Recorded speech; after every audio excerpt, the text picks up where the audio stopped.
Hello नमस्कार दोस्तों, मैं अर्पित यादव आप सभी का मैथ विद अर्पित यादव पर स्वागत करता हूं। उम्मीद करता हूं सभी अच्छे होंगे।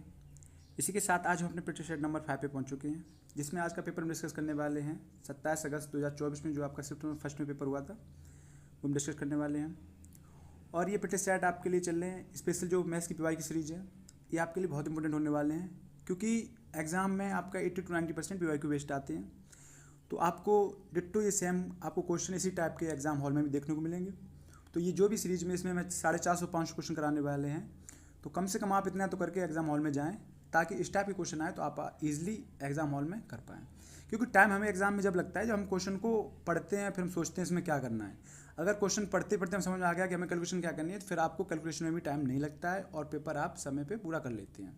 वरना कोई मतलब नहीं बनता है पेपर आपका छूट जाए, आपको आ रहा है लेकिन छूट गया तो कोई मतलब नहीं। उसके लिए हमें आसान आसान से तरीके भी आने चाहिए, ताकि हम अपने आंसर से सॉल्यूशन तक बहुत आसान से पहुंच पाएँ। ठीक है, तो इसी के साथ बने रहिए हमारे साथ। अगर अभी तक आपने चैनल को सब्सक्राइब नहीं किया तो चैनल को सब्सक्राइब करें, वीडियो को लाइक करें, अपने दोस्तों को शेयर करें, ताकि वो भी इजीली पढ़ सकें। क्योंकि एग्जाम में मैथ का बहुत रोल रहने वाला है, क्योंकि ये ऐसा पोर्शन होता है जहाँ पे आप 100% स्कोर कर सकते हैं। इवन रीजनिंग में भी आपकी गलती के चांस होते हैं, लेकिन मैथ ऐसा पोर्शन है जिसमें आप 100% स्कोर कर लेंगे। तो वही है कि आप यहाँ पे अपनी कमजोरी ना छोड़ के जाएँ, करके जाएँ। और आपके लिए प्रैक्टिस इसलिए भी इम्पोर्टेंट भी हैं क्योंकि पीवाईक्यू आपने लगाई तो यही पता है कि पेपर इस लेवल का आएगा। दूसरा क्या है कि अगर आपको किसी चैप्टर में डाउट लग रहा है, आपको लग रहा है इस चैप्टर से क्वेश्चन नहीं बने, तो अभी आपके पास टाइम है, सफिशिएंट टाइम है। आप जहाँ से भी पढ़े हैं वहाँ से एक बार रिवाइज कर लें, जाके उस टाइप को रिवाइज कर लें, ताकि आप एग्जाम हॉल में जब जाएँ तो आपको कॉन्फिडेंस रहे कि हाँ पेपर पूरा करके आएंगे। ठीक है, तो चलते हैं फर्स्ट क्वेश्चन की तरफ। क्या कह रहा है हमसे? हमें दिया गया भारतीय रेलवे ने एक निश्चित काम को 150 दिनों में पूरा करने के लिए 200 श्रमिकों को नियुक्त किया। यदि 50 दिनों में केवल 1/4 काम किया गया तो पूरे काम को समय पर पूरा करने के लिए नियुक्त किए जाने वाले अतिरिक्त श्रमिकों की संख्या क्या है? तो हमसे क्वेश्चन में दिया गया कि भारतीय रेलवे ने क्या किया, 150 दिनों में, इसमें वही MDH वाला फॉर्मूला आपका लगेगा। क्या होता है देखिए,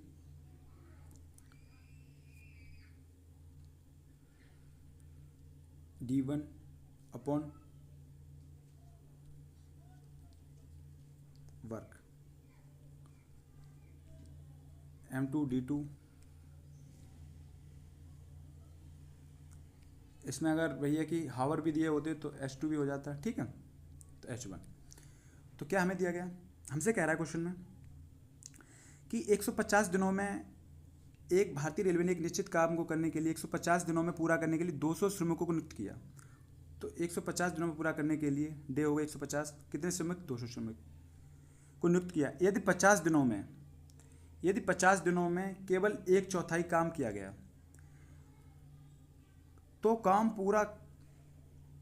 तो पूरे काम को समय पर पूरा करने के लिए नियुक्त किए जाने वाले अतिरिक्त श्रमिक कितने होंगे? तो हमें काम तो इतना दिया गया, लेकिन हुआ क्या कि 200 लोगों ने क्या किया, 50 दिन तक काम किया, और काम कितना हो गया? 1/4 काम हो गया। 1/4 काम कर लिया इन्होंने, ठीक है, 50 दिन में, तो 1/4। अब काम बचा कितना? काम हमारे पास बचा कितना? 3/4। तो W2 है वो कितना हो गया? 3/4। अब ये बताओ दिन कितने बचे? 50 दिन तो यहाँ काम हो चुका है, तो दिन बचे हमारे पास 100 और, क्योंकि हमसे कह रहा है नियुक्त किए जाने वाले अतिरिक्त श्रमिकों की संख्या बताइए और काम समय पूरा होना चाहिए, मतलब जो 150 दिन दिए थे उन्हीं में होना चाहिए। तो 100 दिन बचे, तो हमसे पूछ रहा अतिरिक्त श्रमिक कितने जोड़े? तो हमने 200 तो हमारे पास प्लस थे, हमने प्लस में इसमें क्या कर दिया? एक्स कर दिया। तो यहाँ से हमने सॉल्व आउट किया तो 4 से 4 खत्म हो गए, 2 जीरो से 2 जीरो खत्म। अब कितना बचा हमारे पास? इसको छोटा कर लूँ हल्का सा, तो क्या बचा? 5 दूनी 10, 100, इधर का इसमें कैंची गुणा हुआ 300, तो कितने हो गए? 300 बराबर में क्या बचा? 200 प्लस का एक्स, तो 200 इधर आया, कितना बचा? 100, तो एक्स बराबर कितना हो गया? 100। तो अतिरिक्त श्रमिक जो हमने जोड़े थे वो कितने हो गए? 100। क्वेश्चन में जितना से कह रहा था कि भारतीय रेलवे ने क्या किया है कि एक निश्चित काम को पूरा करने के लिए 150 दिनों के लिए उसने टारगेट बनाया, जिसमें 200 लोग लगाए। लेकिन हुआ क्या, पाया गया कुछ दिन बाद, 50 दिन काम किया उन्होंने 200 लोगों ने, तो उन्होंने पाया क्या कि काम अभी सिर्फ 1/4 हो पाया है। ठीक है, तो उन्होंने कहा अब काम कैसे पूरा हो? तो उन्होंने कहा कि ऐसे काम तो 1/4 अभी हो पाया 50 दिनों में, तो टाइम तो बाद मतलब 1/3 टाइम गया अभी। तो वो कह रहे अब क्या करना चाहिए? तो उन्होंने कहा कुछ नहीं, श्रमिक हम बढ़ा देंगे। तो उन्होंने क्या किया, 200 में प्लस कुछ ऐड कर दिए श्रमिक, और 100 दिनों में ही काम पूरा करना था। काम बचा कितना था? 3/4, क्योंकि 1/4 हो चुका था, 3/4 बचा था। तो वो हमसे पूछ रहा अतिरिक्त श्रमिक कितने जोड़ेंगे? तो यहाँ से एक्स की वैल्यू आ गई हमारी, कितनी आ गई? 100। नेक्स्ट क्वेश्चन देखिए क्या कह रहा है। एक व्यक्ति ने एक घोड़े को 25% लाभ पर बेचा, यदि वह उसे 35% कम में खरीदता और इसे 732 रुपये कम में बेचता तो उसे 36% का लाभ होता। घोड़े का क्रय मूल्य ज्ञात कीजिए। इस टाइप के क्वेश्चन मैं आपको करा चुका। आप प्रैक्टिस सेट से पिछले 2 प्रैक्टिस सेट में 4 प्रैक्टिस सेट हो चुके पिछले इस यूपीपी के, इसमें 2 में सेम ये क्वेश्चन आ चुका है इस टाइप का। तो आप पता क्या है, देखो उससे समझने वाली बात ये है कि एक पेपर जो कैंसिल हुआ था उसमें इस टाइप का क्वेश्चन आया, वही क्या हुआ जब री एग्जाम हुए तब उसमें भी इस टाइप का क्वेश्चन आया। तो क्वेश्चन के टाइप ये जो मैं आपको 450-500 क्वेश्चन आने वाले आपको इसी टाइप से क्वेश्चन देखने को मिलेगा, बस डिजिट चेंज होंगे। तो वही है, जब आप इस टाइप के क्वेश्चन ला के जाएंगे तो एग्जाम हॉल में बैठे होंगे, आप इजीली पेपर कर लेंगे। क्या कह रहा है, एक व्यक्ति ने एक घोड़े को 25% लाभ पे बेचा। तो मैंने मान लिया घोड़े का स्टार्टिंग जो मूल्य था वो कितना था, 100x, ठीक है। 100x में खरीद लाया, उसने क्या है 125 में बेच दिया, क्योंकि 100x इसलिए हमने माना क्योंकि 100 का 25% डायरेक्ट निकला था, तो उसने 125 में बेच दिया। लेकिन क्या कह रहा है, अगली बार क्या कह रहा है, यदि वह इसे 35% कम में खरीदता, जहाँ वो 100x का खरीद लाएगा वो कह रहा है 35% कम में खरीदता, तो 100 के 35% कम में किसका मतलब कितने में, 65% में, 65x में खरीदता, क्योंकि इसका 35% का हमने कम कर दिया तो कितना हो गया 65x। तो कह रहा है तो इसे 732 रुपये कम में बेचता, जहाँ पहले 125x का बेच रहा था, अब इसमें अगर 732 कम में बेचता तो इसका मतलब है 125x माइनस क्या कितना 732, जो पहले बेच रहा था उसमें अगर 732 कम में बेचता तो उसे 36% का लाभ होता। तो लाभ किस पे होगा, इस पर, क्योंकि जितने में खरीद लाए लाभ तो प्रॉफिट तो क्रय मूल्य पे ही होगा ना, तो इस पर 36% का प्रॉफिट होता। तो हम क्या करेंगे, पहले 65 का 36% निकालें। तो 65 का 36% कितना हो गया, डायरेक्ट हमने निकाला यहाँ से, तो काटा 5 से काटा 5 दूनी 10, 5 से 13, उसके बाद 4 से काटा 4 पंचे 20, 4 निम 36, तो 13 नंबर कितना होता है 170/5। तो हमने 5 दूनी 10, 5 3 15, 5 चौक 20, तो मुझे पता लगा 23.4 का फ़ायदा हो रहा। तो जहाँ हमने 35x का खरीदा इसमें 23.4 हमने और ऐड कर दिए, ठीक है, क्योंकि इसका प्रॉफिट हो रहा है। तो कितना हो गया, तो हमने इसको हल्का सा छोटा किया और क्या पाया, ये हो गया 88.4x में अगर इसे प्रॉफिट हो गया, जेस किसके बराबर है 125x, 125x माइनस 732। यहाँ तक ये बताओ आपको समझ आया या नहीं आया। देखो हमसे क्या कह रहा था, हमसे कह रहा था एक व्यक्ति ने घोड़ा को 25% लाभ पर बेचा, तो मैंने मान लिया घोड़ा उसने 100x में खरीदा, अगर वह बेच रहा 25% लाभ पे तो 25% प्रॉफिट के बाद कितना का हो गया 125 का। यदि वह कह रहा है, अब क्या कह रहा है, अब कंडीशन दे रहा है, क्या कह रहा है, यदि वह इसे 35% कम में खरीदता, तो अगर 35% कम में खरीदता तो इसका मतलब इसने कितने में खरीदा 65x में, और इसे 732 रुपये कम में बेचता, तो जहाँ पहले 125x का बेच रहा था इसमें 732 रुपये कम में बेच रहा, ठीक है, हमने माइनस 732 कर दिए। तो कह रहा तो इसे 36% का लाभ होता, तो इसे 36% का लाभ होता, ये इसका जो प्रॉफिट है ये इसके बराबर ही होगा, क्योंकि ये भी विक्रय मूल्य बन गया। बात नहीं समझी, क्रय मूल्य पे प्रॉफिट होने के बाद विक्रय मूल्य बन गया, और ये भी यहाँ पे क्या है अंकित मूल्य पहले था, ठीक है, 25% 125% में ज़्यादा प्रॉफिट ले रहा था, तो विक्रय मूल्य माइनस रुपये जो निकला ये भी विक्रय मूल्य में, तो ये दोनों क्या हो इक्वल। अब इक्वल हो गए तो मैं यहाँ से सॉल्व आउट कर लेंगे, तो एक्स की वैल्यू निकाल लेंगे। तो हमने क्या किया, 88 इधर गए माइनस के हो गए, तो कितने हो गए माइनस का 88.4x, और ये 732 इधर आया, ये प्लस का हो गया, तो 732 25 में से 6, 14 में 60 गया 6 बचा, और 11 में 60 गया 3, तो 36.3x की वैल्यू इतनी आ गई। तो यहाँ से हमने सॉल्व आउट किया, इसको बढ़ा दूँ ऊपर थोड़ा, देखिए तो कितना आ गया 732। तो आपको दिख रहा है ये इसका ठीक दोगुना है, 36 दूनी 72 होता है और 6 दूनी 12, तो कितना हो गया, यहाँ से 10 ना बटाया 0 आ गया, और 366 दूनी कितना होता है 732, तो एक की वैल्यू कितनी आ गई 20। एक की वैल्यू अगर 20 आ गई तो हमसे क्या पूछ रहा है, हमसे क्या कह रहा था, हमसे कह रहा था घोड़े का क्रय मूल्य बताइए। तो घोड़े का क्रय मूल्य हमने माना कितना था 100x, तो एक की वैल्यू अगर 20 है तो 100 की कितनी होगी, इसमें 20 का गुणा कर दिया तो कितना हो गया 2000 रुपये। यही आपका पूछा गया था, घोड़े का क्रय मूल्य कितना है, वो है आपका कितना 2000 रुपये। अच्छे क्वेश्चन लेवल है, अच्छे लेवल के क्वेश्चन है, तो भैया आप करके जाइए। नेक्स्ट क्वेश्चन देखिए, 2 प्रकार के चावल की दर 11 रुपये किलोग्राम और 21 रुपये प्रति किलोग्राम है। 17 रुपये प्रति किलोग्राम की दर से एक मिश्रण प्राप्त करने के लिए 2 प्रकार के चावलों का अनुपात बताइए। तो आप ये पूछा किस अनुपात में ये मिलाए गए, तो देखिए एलिगेशन लगा देंगे, एक तो क्या है 11 रुपये है, दूसरा कौन सा है 21 रुपये, और बनाना कितना 17 रुपये के हिसाब से, तो कितना हो गया इनका रेशियो, तो 21 में से 17 गया कितना बचा 4, 17 में से 11 का कितना बचा 6, तो उनका रेशियो कितना आ गया 2 से काटा 2:3। ठीक है, तो कितना आ गया 2:3। ये फाइनल आंसर हो गया।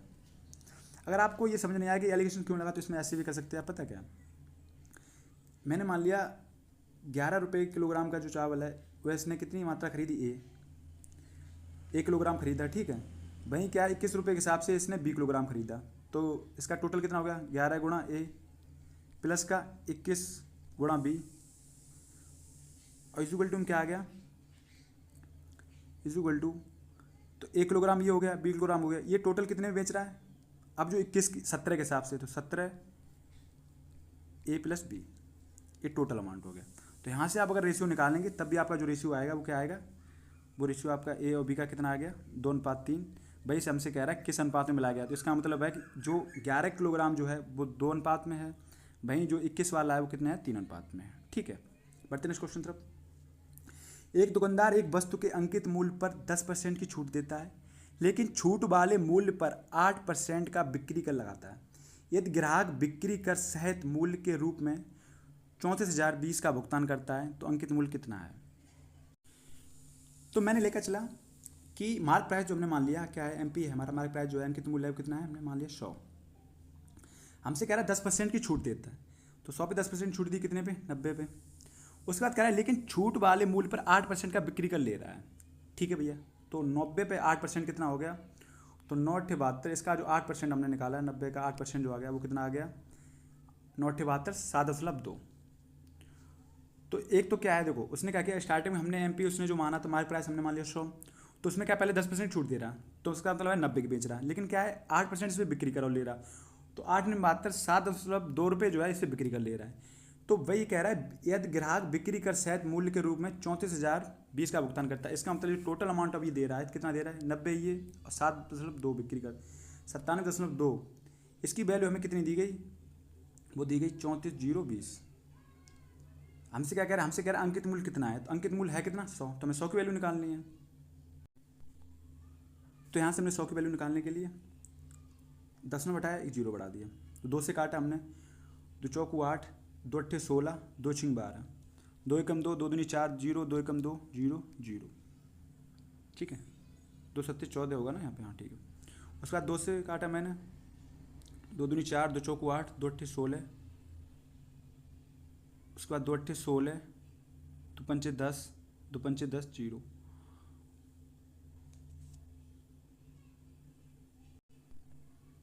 यहाँ पे 3 होगा ना, 2 चौकू 8, 2 3 6। ठीक है, उसके बाद देखो 3 2 5 4 9, 9 से कट जाएगा, इसको छोटा कर रहा हूँ मैं, तो 9 से हमने काटा, 9 दूनी 18, बचा कितना 6, 9 सत्ते 63, 9 9 81, बचा कितना 4, 9 अपना 45 0। ठीक है, 9 9 81, 4 9 अपना 45। उसके बाद यहाँ पे देखिए हल्की सी कैलकुलेशन मिस्टेक है, 2 अट्ठे 16, उसका 2 पंचे 10 0 आएगा यहाँ पे, 0 2 पंचे 10, 2 अट्ठे 16, 2 पंचे 10 0, 2 पंचे 10 0। ठीक है, 9 से हमने काटा तो कितना हो गया 9 9 81, बचा कितना 4, 9 चौक 36 और 9 अपना 45, तो 9450। उसके बाद 9 से मैंने काटा, 9 3 27, 9 एकम 9 0 आ गया, 9 अपना 45। 3 से काटा मैंने 1, तो 3 तिरका 9 और तिरचे 15, तो एक की वैल्यू यहाँ से कितनी आ गई 350।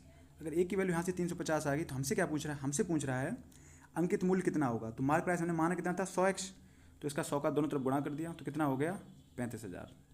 तुम्हारा अंकित मूल्य कितना हो गया 35,000। आसान सा क्वेश्चन था। बढ़ते नेक्स्ट क्वेश्चन तरफ। एक परीक्षा में एक छात्र को अधिकतम अंक का 20% प्राप्त करता है, वह 5 अंकों से अनुत्तीर्ण हो जाता है। एक अन्य छात्र जो अधिकतम अंकों का 30% स्कोर प्राप्त करता है, वह उत्तीर्ण अंकों से 20 अंक अधिक प्राप्त करता है। उत्तीर्ण होने के लिए आवश्यक प्रतिशत क्या है। देखिए, एक परीक्षा में एक छात्र जो है अधिकतम अंक का 20% प्राप्त करता है, तो अधिकतम अंक का कितना 20%। ओके, उसके बाद हमसे कह रहा है कि वो 5 अंकों से अनुत्तीर्ण हो जाता है। इसका मतलब क्या है कि अगर उसे 5 अंक और मिल जाते तो वो पास हो जाता, तो ये पास मार्क्स बन गए क्योंकि 20% उसे प्राप्त किया उसने और 5 अंकों से अनुत्तीर्ण हो गया। इसका मतलब 5 अंक और से होते तो वो पास हो जाता। दूसरी कंडीशन क्या कर रहा है, अन्य विद्यार्थी है वो क्या कर रहा है अधिकतम अंकों का 30% प्राप्त कर रहा है, वह उत्तीर्ण अंकों से 20 अंक अधिक प्राप्त करता है।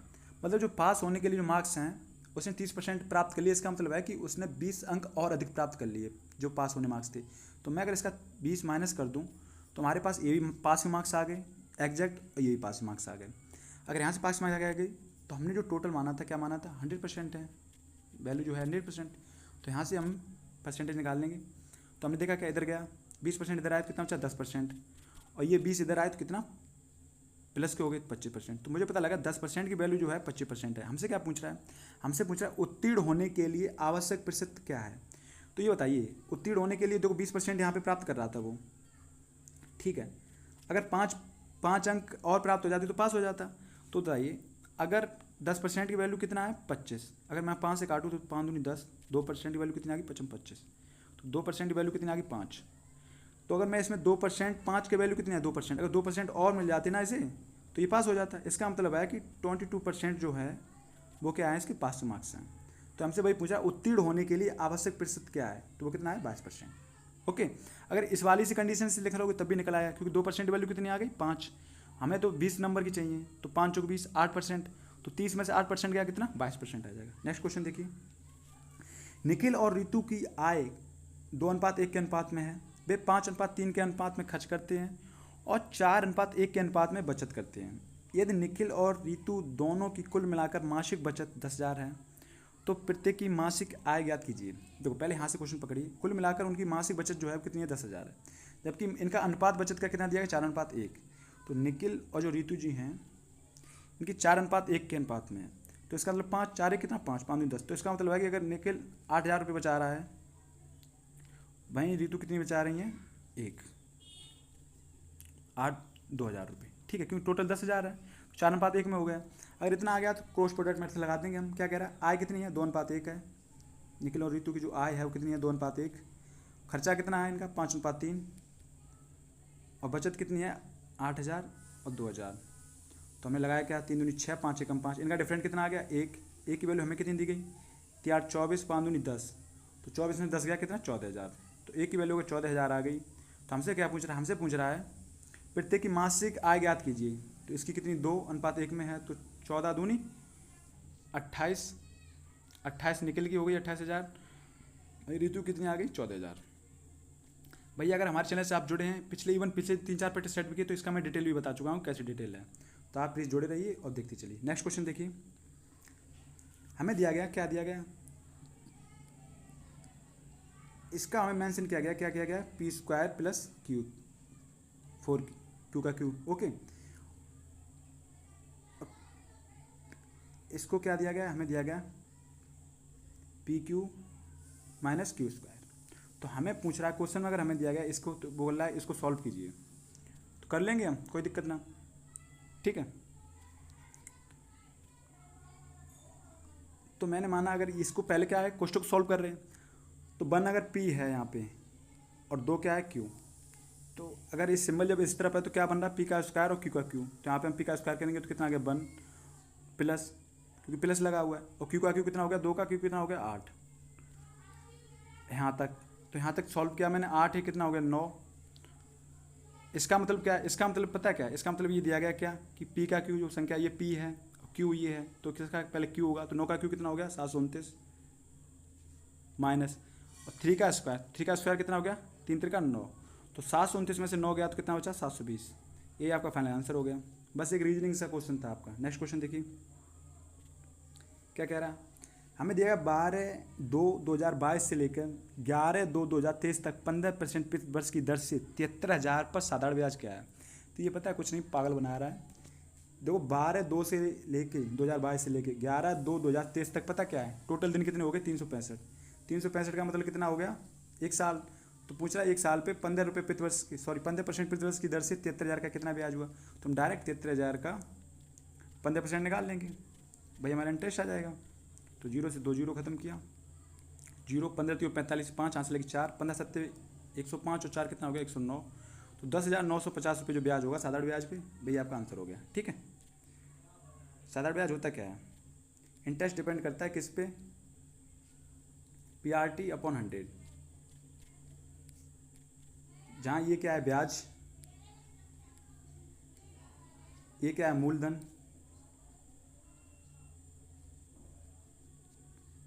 दर, आर क्या दर और टी क्या है यहाँ समय। ओके, हमसे क्या दिया गया, हमें कह रहा है ए बी और सी का औसत वजन 60 किलोग्राम है। यदि ए और बी का औसत वजन 30 किलोग्राम है तथा बी और सी का औसत वजन 70 किलोग्राम है, तो बी का वजन ज्ञात कीजिए। देखो, ए और बी, सी का औसत कितना दिया गया 60, अगर औसत 60 है तो इनका वजन कितना हो गया, 3 गुना हो गया, तो कितना हो गया 180।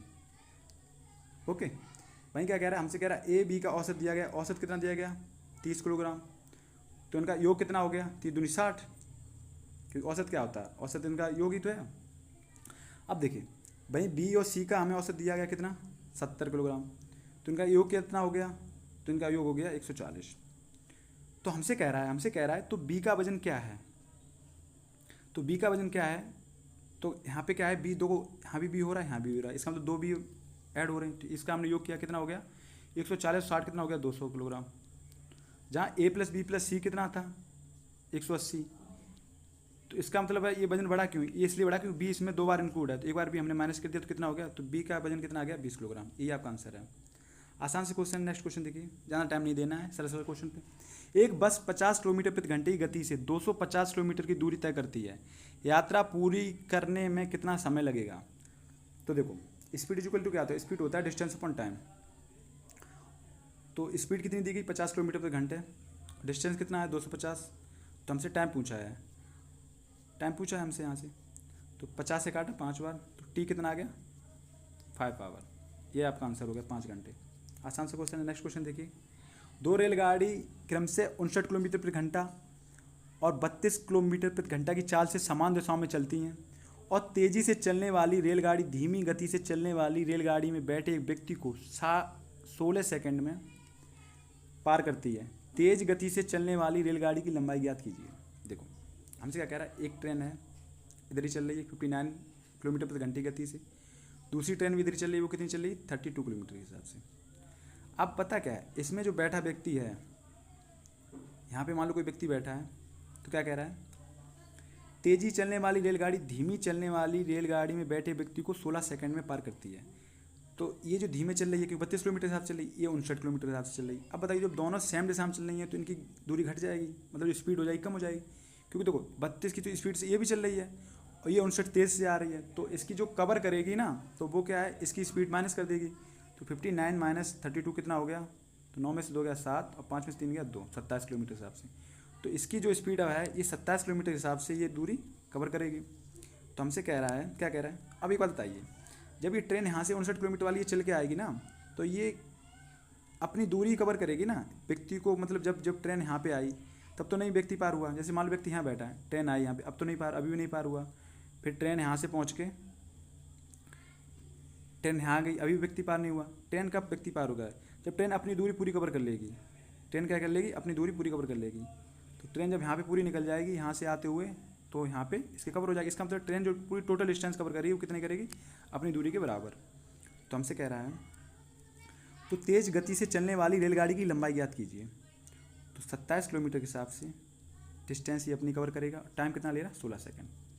तो मीटर पर सेकंड में निकालने के लिए हमने 27 किलोमीटर पर थावर है, इसे मीटर पर सेकंड में लिखा अगर इसे हमने क्या किया 5/18 गुणा किया, तो हमने 16 क्या किया 9 दूनी 18, 9 तियाँ 27, 2 से काटा 8 बार 2 टे 16, तो कितना हो गया 8 पंजे 40, तियाँ कितना हो गया 120। तो जो डिस्टेंस इसकी निकल गई कितनी 120 मीटर। तो तेज़ चलने वाली जो ट्रेन है उसकी दूरी कितनी आ गई 120 मीटर।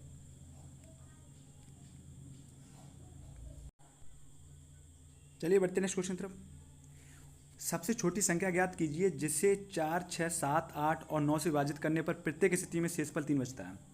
तो सबसे छोटी संख्या ज्ञात करने का मतलब क्या है कि इनका एलसीएम निकालना है। तो हमने 4, 6 पहले हमें वो संख्या निकालनी है जो इनसे पूरी तरह विभाजित हो जाए, ठीक है। तो हमने क्या किया, इनका एलसीएम निकालने गए, तो हमने 2 से काटा, 2 दूनी 4, 2 तीन 6, 7, 2 चौको 8, उसके बाद फिर 2 से काटा, 2 एकम 2 3 7, 2 दूनी 4 9। अब हमारे पास आ गया क्या 1 2 9 और 7, 7 दूनी 14 और 14 निम्मा कितना होता है 126। तो 126 गुणा कितने 2 दूनी 4, 126 गुणा 4, तो 4×4 की 4 यहाँ से लगी 2, 4 दूनी 8 और 10 की 0 यहाँ से लगी 1, 4 एकम 4 5, 504। तो हमारा एलसीएम कितना आ गया 504। अगर एलसीएम हमारा 504 आ गया तो हमसे पूछ रहा है, पता क्या कह रहा है, हमसे कह रहा है हमें वो संख्या बताइए कि इन संख्याओं से 4, 6, 7, 8 से विभाजित करने पर प्रत्येक स्थिति में शेषफल 3 बचे। तो अगर मैं इसमें 3 ऐड कर दूंगा तो 504 प्लस के कितना 3, तो कितना आ गया आंसर आपका 507। ये आपका फाइनल आंसर हो गया, ऑप्शन नंबर बी। अब देखिए एक तो क्या तरीका है कि आपने पूरा यहाँ तक किया तो हमें पता लगा 2 से कटा, 2 से कटा, उसके बाद यहाँ पे हमने देखा तो क्या है 9 में तो क्या है 3 इंक्लूड ही है, 7 और 2 तो यहाँ से हमने ले लिया। वैसे ही पता आप यहाँ पे भी देख सकते थे, पता कैसे, जब मैं एलसीएम निकालने के तो हमने यहाँ पे क्या देखा कि देखो अगर हमने 8 ले लिया, सबसे पहले इसका फैक्टर ले लिया तो 8 में क्या देखो 4 आ गया इंक्लूड, ठीक है। उसके बाद हमने 9 ले लिया, तो 9 ले लिया तो 9 में क्या है देखो 6 और 4 दोनों इंक्लूड हो गया, बचा कितना 7, बचा कितना 7। तो 8 में 72, तो 72 गुणा कितना 7, तो 7 दूनी 14 की 4 यहाँ से लगी 1, 7 49 50, तो हमारा एलसीएम डायरेक्ट कितना आ गया 504। और 504 में हम अगर 3 ऐड कर देंगे तो हमारे पास वो नंबर आ जाएगा जिसमें हर स्थिति में देखो 504 वो नंबर है जिसमें 6, 4, 4, 6, 7, 8, 9 से विभाजित करने में शेषफल 0 आएगा क्योंकि पूरे पूरे विभाजित हो गई। इसमें अगर मैं 3 ऐड कर दिया तो हमारे पास अब वो नंबर आ गया जिसमें विभाजित करने पे हमेशा 3 शेषफल आएगा, ठीक है। बढ़ते नेक्स्ट क्वेश्चन तरफ। 67 मीटर लंबी ट्रेन 10 सेकंड में 33 मीटर लंबी सुरंग को पार करती है। ट्रेन द्वारा 65 मीटर लंबे प्लेटफॉर्म को खड़े एक व्यक्ति को पार करने में लगने वाले समय ज्ञात कीजिए। देखिए एक बात बताइए मुझे, 67 मीटर जो लंबी ट्रेन है 10 सेकंड में 33 मीटर लंबे सुरंग को पार करती है, तो इसकी क्या है, मैं पहले यहाँ से स्पीड निकाल लूँ। तो स्पीड हमने निकाली, क्या डिस्टेंस कितनी कवर कर रही है 167 मीटर ट्रेन लंबी है, ये अपनी डिस्टेंस कवर कर रही है। सुरंग को पार करने में के लिए क्या है, देखो ऐसी सुरंग है यहाँ पे, तो ट्रेन क्या है, ट्रेन अगर यहाँ पे आएगी तो सुरंग पार थोड़ी ना होगी, ट्रेन जब यहाँ पे निकल जाएगी दैट मीन्स है ट्रेन अपनी लंबाई पूरी कवर कर लेगी, पूरी सुरंग ही कर लेगी। टाइम यहाँ से स्टार्ट हो गया जब ट्रेन यहाँ पे आई, जब निकल गई पूरी तब इसने कवर कर पाई। इसका मतलब है ये अपनी दूरी तय करेगी और क्या सुरंग की दूरी तय करेगी। तो 67 मीटर तो खुद लंबी है और 33 मीटर क्या है सुरंग को पार करने में टाइम कितना ले रहा 10 सेकंड। तो यहाँ से हमारी स्पीड आ जाएगी, स्पीड इक्वल टू होता है डिस्टेंस अपन टाइम, तो कितना हो गया 100/10। तो यहाँ से हमारा क्या मिल गया 10 मीटर पर सेकंड। तो इसकी चाल कितनी है 10 मीटर पर सेकंड है।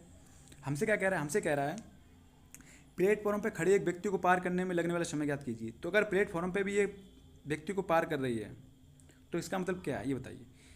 प्लेटफॉर्म पे व्यक्ति को पार करने का मतलब है स्पीड इक्वल टू होता है डिस्टेंस अपन टाइम, तो इसका मतलब है ये अपनी दूरी पार करेगी। जैसे मान लो यहाँ ये प्लेटफॉर्म है, यहाँ पे एक व्यक्ति खड़ा है, अब ये ट्रेन पार कर रही, तो ट्रेन क्या अपनी दूरी कवर कर जाएगी तो व्यक्ति पार हो जाएगा। तो इसका मतलब अपनी दूरी, तो इसकी दूरी है कितनी, अपनी डिस्टेंस कितनी है, इसकी लंबाई कितनी है, तो भी कितनी है 67 मीटर। और टाइम हमसे पूछा गया, स्पीड कितनी है, स्पीड इसकी कितनी है 10 मीटर पर सेकेंड। तो कितना आ गया, टी इधर आ गया तो कितना आ गया 67/10, तो दशमलव इधर लगेगा तो कितना आंसर आ गया आपका 6.7। ये आपका फाइनल आंसर हो गया सेकंड। नेक्स्ट क्वेश्चन, ये 3 क्रमांकित सम संख्याओं का योग फल 78 है, तो दूसरी सबसे बड़ी संख्या ज्ञात कीजिए। तो हमने 3 संख्या मान ली, क्या है x और क्या क्रमांक सम संख्याएं हैं, तो x+2 और तीसरी क्या होगी x+4, ठीक है। सम संख्याएं हैं तो दो के गैप होंगी, तो उनका योग कितना हो गया 3x, 4 और 2 6 बराबर कितना दिया गया 78, कितना दिया गया 78, इनका योग हमें दिया गया 78, ठीक है। तो यहाँ से हमने 3x 6 उधर गया तो कितना हो गया 72, 3 से काटा तो x बराबर क्या आ गया 3 दूनी 6 तो 4 12, कितना आ गया 24। तो हमसे पूछा दूसरी सबसे बड़ी संख्या ज्ञात कीजिए, सबसे छोटी तो ये है और दूसरी सबसे बड़ी संख्या ये हो गई, तो कितनी हो गई 24 और 2 कितना हो गया 26। ये हमारा फाइनल आंसर हो गया। नेक्स्ट क्वेश्चन देखिए, चावल के प्रति किलोग्राम मूल्य में 25% की वृद्धि के परिणाम स्वरूप एक व्यक्ति 1200 में 6 किलोग्राम कम चावल खरीद पाता है। अब भैया आप प्रैक्टिस सेट से अगर हमारे जुड़े हुए हैं तो ये क्वेश्चन आपके लिए मजाक है बिल्कुल, क्योंकि इस टाइप के क्वेश्चन हो चुके हैं, तो ये क्वेश्चन रिपीट होते चले आते हैं। भाई देखो इस टाइप के क्वेश्चन जो पहले पेपर कैंसिल हुआ था उसमें भी ये आया और बाद में भी आ रहे हैं, बात समझ रहे, और ये मोस्टली क्वेश्चन रिपीट ही हो रहे सारे, ठीक है। तो देखिए 25% की वृद्धि होने का मतलब 25% फ्रैक्शन कितनी हो गई 1/4। तो मुझे पता लगा कि जहाँ पहले चावल की कीमत 4 रुपये थी अब कितनी होगी 5, तो क्या है व्यक्ति पहले 5 खरीद रहा, अब कीमत बढ़ गई तो कम खरीदेगा। तो भाई कह रहा 1200 रुपये में 6 किलोग्राम कम चावल खरीद पाता है, जहाँ एक की वैल्यू यहाँ पे कितनी है 6, तो इसका मतलब है 56×30, तो पहले ये 30 किलोग्राम खरीद रहा, अब कितना खरीद पा रहा है तो 6×24। तो मुझे पता लगा कि पहले जहाँ 30 किलोग्राम खरीद पा रहा था अब 24 किलोग्राम खरीद पा रहा है, तो कह रहा 1200 रुपये में। तो हमसे कह रहा है चावल का प्रति किलोग्राम प्रारंभिक मूल्य कितना था, इसका मतलब पहले कितना मूल्य था, तो पहले ये था कि 1200 रुपये में कितना 30 किलोग्राम खरीद रहा था, तो 30 के हिसाब से कितना हो गया 3×4 12 है, तो हमारे पास पता लगा कि 40 रुपये के हिसाब से पहले खरीद रहा था। ओके नेक्स्ट क्वेश्चन देखिए, हमसे कह रहा है महत्वपूर्ण समाप्तक ज्ञात कीजिए। देखो इसको पहले हम फ्रैक्शन को तोड़ लें तो क्या है 5/100 लिख सकते हैं कि 10 हटाया 2 जीरो आए। ऐसे ही क्या है 0.5 है, इसको 10 हटाया तो 5/10 कर सकता हूँ। ऐसे ही 25 को क्या 25/100, 125 को 10 हटा के मैंने 2 जीरो बढ़ा लिए। अब मैं आपको एक बताऊँ, जब भी जैसे हमें महत्वपूर्ण समाप्तक एचसीएफ निकालने को कहा गया, तो अगर एचसीएफ निकालने को कहा गया तो ऊपर वाली संख्या होगा उसमें एचसीएफ निकलेगा और नीचे वाली में क्या निकलेगा एलसीएम। अगर हमसे एलसीएम निकालने को बोला होता तो ऊपर वाले एलसीएम निकलता और नीचे वाले को क्या निकलता एचसीएफ। ठीक है, जिसको ऊपर बोला होगा वो ऊपर निकलेगा, अपोजिट वाला नीचे निकल जाएगा। अगर मैं एचसीएफ निकालूंगा तो ऊपर एचसीएफ कितना आ गया 5 आ गया, और एलसीएम कितना आ गया, एलसीएम यहाँ पे कितना आ गया इसका 100 10 10 100 का कितना आ गया 100। तो फाइनल आंसर हमारा कितना हो गया, दशमलव लगाया इधर तो 0.5। बहुत इजी क्वेश्चन था तो ज़्यादा टाइम देना भी नहीं है। बढ़ते नेक्स्ट क्वेश्चन तरफ। हमें बहुत कम टाइम में क्वेश्चन करने हैं। हमसे क्या कह रहा है 475 रुपये अंकित मूल्य और 15% छूट पर जूते की एक जोड़ी पर कितनी छूट मिलेगी। तो आसान सा क्वेश्चन है, इसमें हमसे कह रहा है कि 475 रुपये अंकित कर रखे हैं इसने क्या कह रहा है 15% छूट दे रहा है। तो हमसे कह रहा है कितनी छूट मिलेगी। तो हम डायरेक्ट इसका 15% निकाल लेंगे, 15% छूट दी गई तो हम इसका 15% निकाल लेंगे। तो हमें देखा 5 दूनी 10, 5 3 15, 5 से काटा 5 चौक 20, तो कितना हो गया 5 से काटने के बाद 5 9 45, 55 25, कितना आ गया 55 25। ठीक है, तो हमारे पास अब फाइनली कितना बचा 95 गुणा 3/4, तो कितना आ गया 3 15 5 हाथ से लगी 1, 3 27 1 28/4। तो 4 से मैंने काटा 4 7 28, 4 एकम 4, दशमलव लगाया 4 दूनी 8, 4 पंचे 20, तो 31.25। Option number 1। तो छूट कितनी होगी 15%। डायरेक्ट आपने 475 का 15% निकाल लिया, आपका आंसर आ गया। नेक्स्ट क्वेश्चन देखिए क्या कह रहा है हमसे। हमें दिया गया x और 1/x का औसत m है। तो x + 1/x का औसत कितना है m। तो x + 1/x दो संख्याएं हो गई, तो 2 का औसत कितना दिया गया हमें m दिया गया।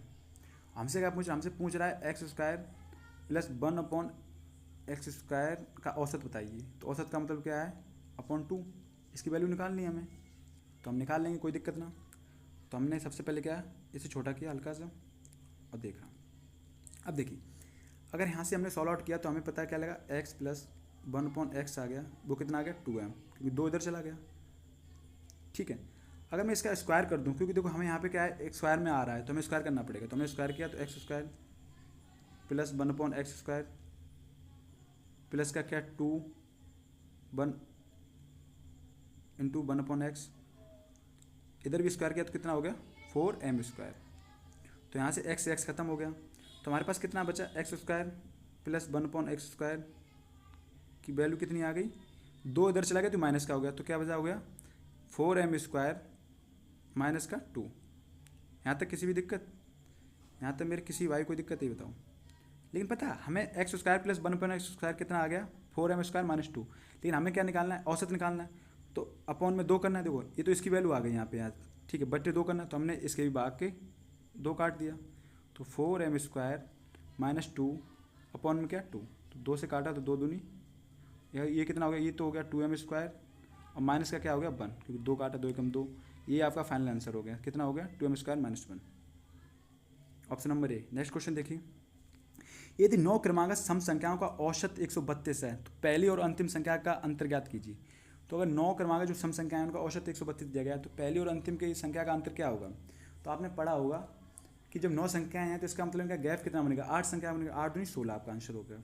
ये आपने सोच पाया या नहीं सोच पाया ये बताइए। अगर आप नहीं सोच पा रहे हैं फिर कहीं ना कहीं आपने तैयारी में गड़बड़ी है। देखिए क्या कह रहे हैं, हमसे कह रहे हैं 9 क्रमांक सम संख्याएं का औसत 132 है तो पहली और अंतिम संख्या का अंतर ज्ञात कीजिए। तो मुझे पता है 9 क्रमांक संख्या इसका गैप जो बनेगा ना 8 बनेगा, और क्रमांक सम संख्या है इसका मतलब भाई समांतर श्रेणी वाला ऐसा हो गया, तो 8 गैप बनेगा और एक गैप में 2 का अंतर होता है, तो 8 दूनी 16 का अंतर हो गया। कैसे देखो, अगर मैंने पहली संख्या x मान ली, 9 संख्या हमने लेनी तो क्या x + 2 x + 4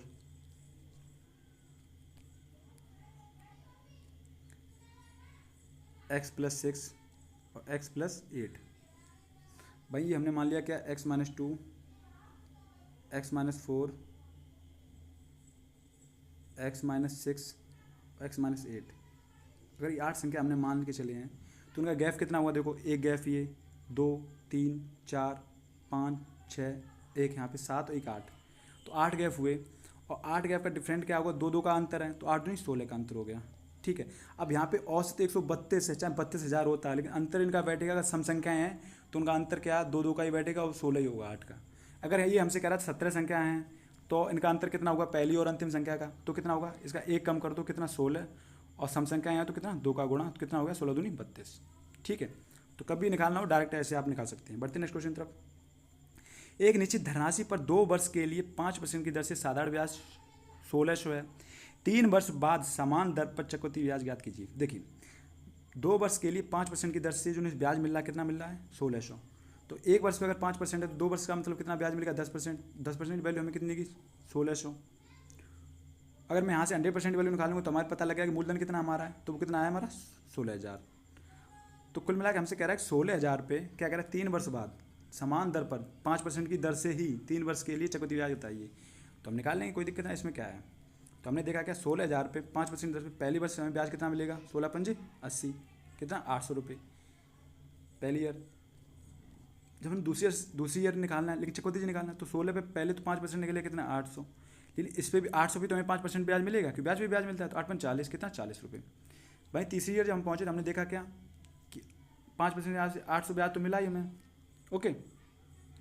उसके बाद 800 पे मिलेगा और इन 800 पे मिलेगा, तो कितना 40 और 40, लेकिन इस 40 पे भी 5% ब्याज मिलेगा, तो 5 को 20 कितना बचा 2। तो ये टोटल हमें ब्याज अगर जोड़ देना, ये हमारा ब्याज हो गया टोटल। तो कितना हो गया 8 3 24 कितना 100 मतलब 2400, और 4 3 12 120 और 2, तो कितना हो गया 122 ये 24 ये 2522।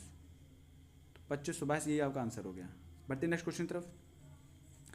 30 टेबलों का लागत मूल्य 40 टेबलों के विक्रय मूल्य के बराबर है, तो हानि प्रतिशत ज्ञात कीजिए। आसान सा क्वेश्चन है। 30 टेबल का जो लागत मूल्य मतलब सीपी है, क्रय मूल्य जो है वो 40 के एसपी के बराबर है। तो यहाँ से रेशियो हमने निकाला, तो सीपी और एसपी का रेशियो कितना आ गया, तो वो कितना आ गया 4:3, क्योंकि ये 3 नीचे आ गए। तो मुझे पता लगा अगर 4 में चीज़ खरीद रहा है और 3 में बेच रहा है, तो इसका मतलब 1 का लॉस उठा रहा है कितने पे 4 पे। तो परसेंटेज निकालने के लिए हमने 100 से गुणा किया, तो 4 से काटा कितना, तो इससे लॉस हो रहा है कितना हो रहा है 25% का। बहुत आसान क्वेश्चन है, ज़्यादा टाइम भी नहीं देना है इनको। बढ़ते नेक्स्ट क्वेश्चन तरफ। देखते हैं नेक्स्ट क्वेश्चन। 12 पुरुष और 18 महिला एक काम को 10 दिनों में कर सकते हैं। 9 पुरुष और 18 महिला उसी काम को 12 दिनों में कर सकते हैं। यदि 2 पुरुष और 3 महिला एक साथ उसी काम को करते हैं तो वे कितने दिनों में पूरा करेंगे। देखिए 12 पुरुष हैं और प्लस क्या है 18 महिला, ये काम कितने 10 दिनों में पूरा करते हैं। वहीं क्या है 9 पुरुष हैं और प्लस के क्या है 18 महिला, ये काम 12 दिनों में करती हैं। तो ये टोटल वर्क निकल आया, ठीक है। इसका टोटल वर्क तो हमने दोनों इक्वल कर दिए, क्योंकि 12 पुरुष 18 महिला 10 दिनों में काम करती हैं। वहीं क्या है 9 पुरुष 18 महिलाएं जो हैं 12 दिनों में काम करते हैं। कितने में 12 दिनों में, 9 पुरुष और 18 महिलाएं,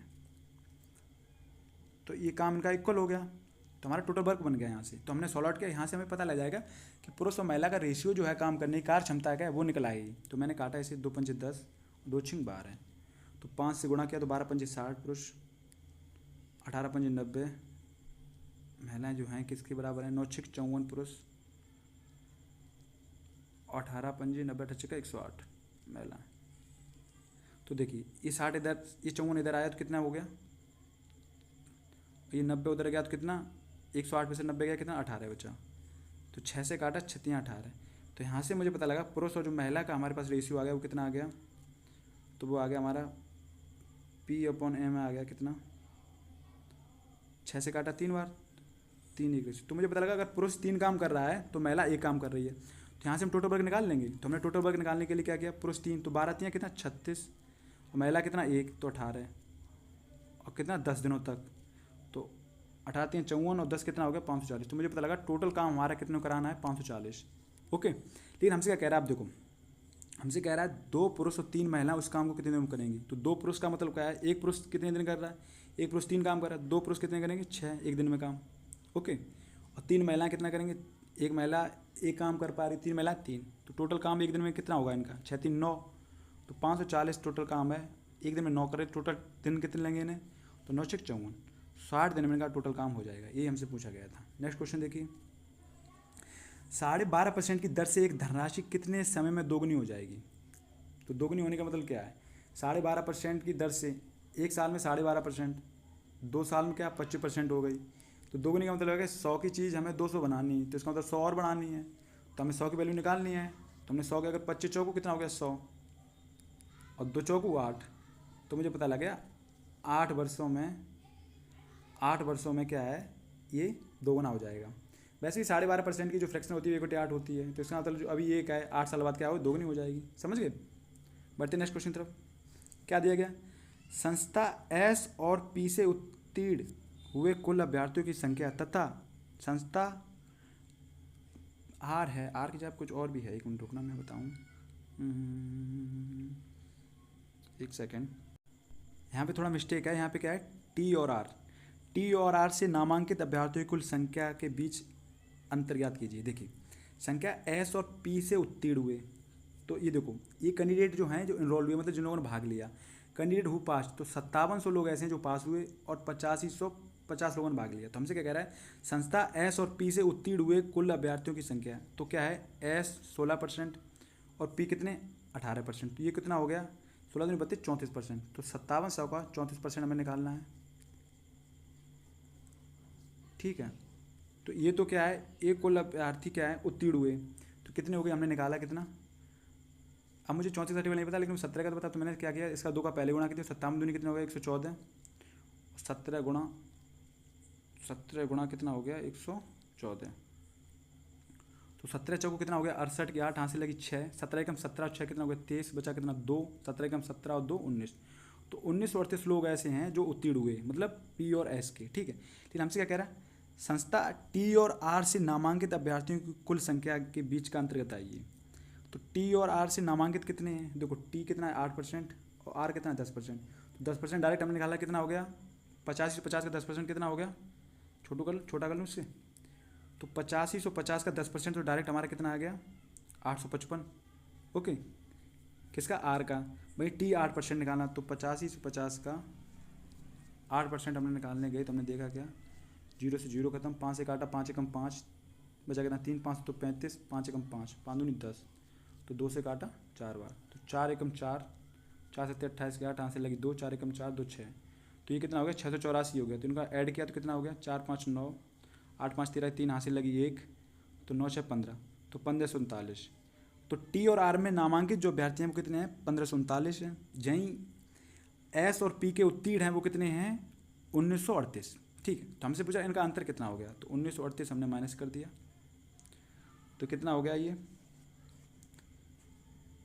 तो 18 में से 9 गया 9 बचा, 12 में से 3 गया 3 बचा, यहाँ पे कितना बचा 8, 8 में से 5 गया 3, तो 399, 12 में से 3 गया 9 बचा, तो 399 कितना आंसर आ गया 399। नेक्स्ट क्वेश्चन देखिए, एक आउटसोर्स एजेंसी द्वारा टोल संग्रह के माध्यम से 4910 करोड़ के साथ परियोजना का समर्थन करने के लिए अधिकतम 20% कमीशन का प्रावधान करते हुए आउटसोर्स एजेंसी को कुल कितनी राशि एकत्र करने की अनुमति दी जानी चाहिए। तो देखो क्या है, हमसे कह रहा है कि एक आउटसोर्स एजेंसी है, उसके द्वारा क्या है टोल संग्रह के माध्यम से 4910 करोड़ के साथ एक परियोजना का समर्थन करने के लिए अधिकतम 20% कमीशन मिलता है। तो कुछ नहीं कह रहा, ये कह रहा है कि आउटसोर्स एजेंसी है जो कुल धनराशि कितनी एकत्र होगी, तो 4910 करोड़ तो होगी और इससे 20% कमीशन इसी का है, तो 4910 करोड़ प्लस 20%, इसका 20% हमने निकाला तो कितना हो गया, तो 20% इसका ही निकाल लिया हमने, तो 20 पंजे 100, तो 5 से हमने काटा, 5 में 45 बचे 4 5 40 5 दूनी 10, तो कितना हो गया 982। तो 4910 में हमने 982 जोड़ा तो कितना हो गया, तो हमने ऐड किया कितना हो गया, तो 4910 में हमने ऐड किया 982 2 8 1 9 9 9 18 के 8 हाथ से लगी 1 5892, तो टोटल अमाउंट कितना हो गया 5892। इसी के साथ आपकी क्लास खत्म होती है। उम्मीद करता हूँ क्लास आपको अच्छी लगी होगी। अगर अच्छी लगी तो वीडियो को लाइक करें, चैनल को सब्सक्राइब करें, मेरे दोस्तों में शेयर करें ताकि वो भी पढ़ सकें, और आप ये क्वेश्चन लगा के जाएँ, कम से कम इतना पेपर तो करके जाएँ, और आप जब एग्जाम हॉल से बाहर निकलेंगे तो मुस्कुराते हुए निकलेंगे, आपको लगेगा कि हाँ पेपर कुछ करके आए। ठीक है, तो मिलते हैं नेक्स्ट वीडियो में। नमस्कार।